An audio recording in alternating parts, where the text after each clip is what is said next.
Hey guys, it's Derek here, and with Perfumer Byblis being released a couple weeks ago, I've kind of settled on this build for my Byblis using her own artifact and prot set and immunity. She's quite literally probably the new Lady of the Scales type unit. This character is a must pull.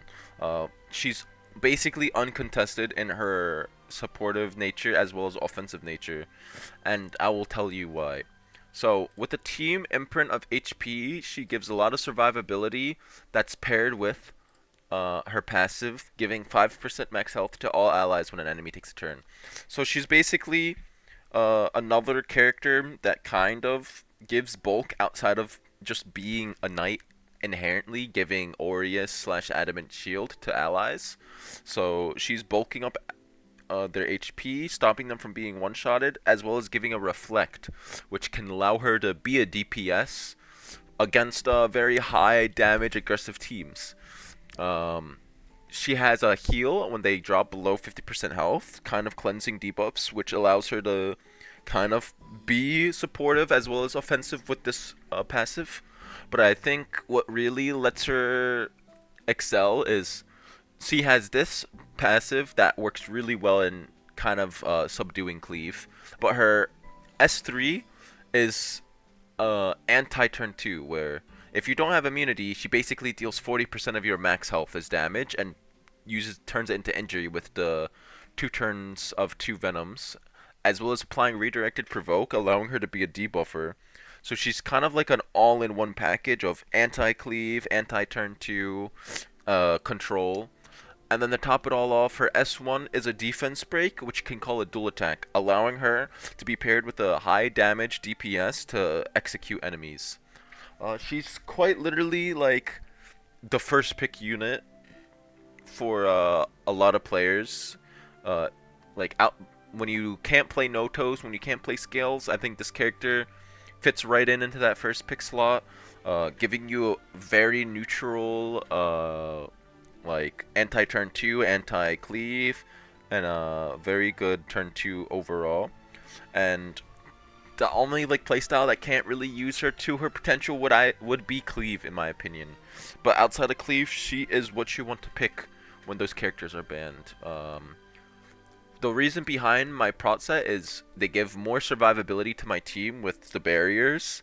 Um, she has immunity herself, so when they're trying to hack through that barrier, you're stacking up your passive to be able to live the next hits afterwards. Her own arty is really strong because of the fact that CR pushes like Warhorn and dispels one debuff. She can be a counter to very little debuff units like Fire Sigurd S3. She can dispel her fear early and tag the enemy, stopping them from using their skills. I could show you some gameplay within regular arena, or like as we can see, um, let's find a team either cleave or pure turn 2. Okay, so Neowolf 214, he'll be our kind of a test subject, and kind of like we see this characters are very uh weak to debuffs. So we can put Byblis, uh, we can put in our front line Arunka, as Arunka won't die easily with the HP increases. Because we see Renok, we can play Moon Bunny to make, and then since she has this very strong dual attack feature, uh, I think it's okay to play a DPS like Freyrin, or like Tori, or even Spirit Eye Celine in this spot. I think we'll just go with Freyr in here to get the AoE damage.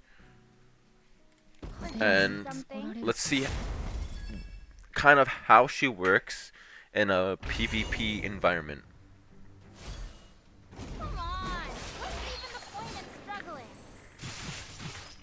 Since Renok doesn't really deal damage with her S2 and her S3 is the main pen damage, as we watch this, she'll take 1.4k just from 2 stacks.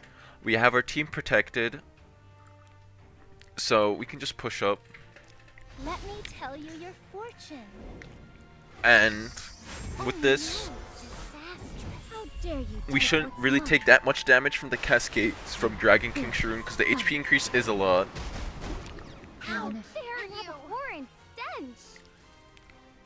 We are unbuffable on Freyren attack down, but it doesn't really matter because we have so much survivability, and then Byblis is going to be controlling their team with Venoms and redirected provokes. And they just all basically lost 40% of their max health, which is going to be really nice for setting up Freyren to just start wiping their team.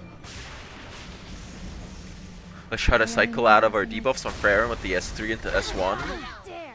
Let's bet on who's faster, yeah? Like, we're defense broken on Arunka, but we have so much HP even through Pilfer. So it will be quite a while before they break through her defenses.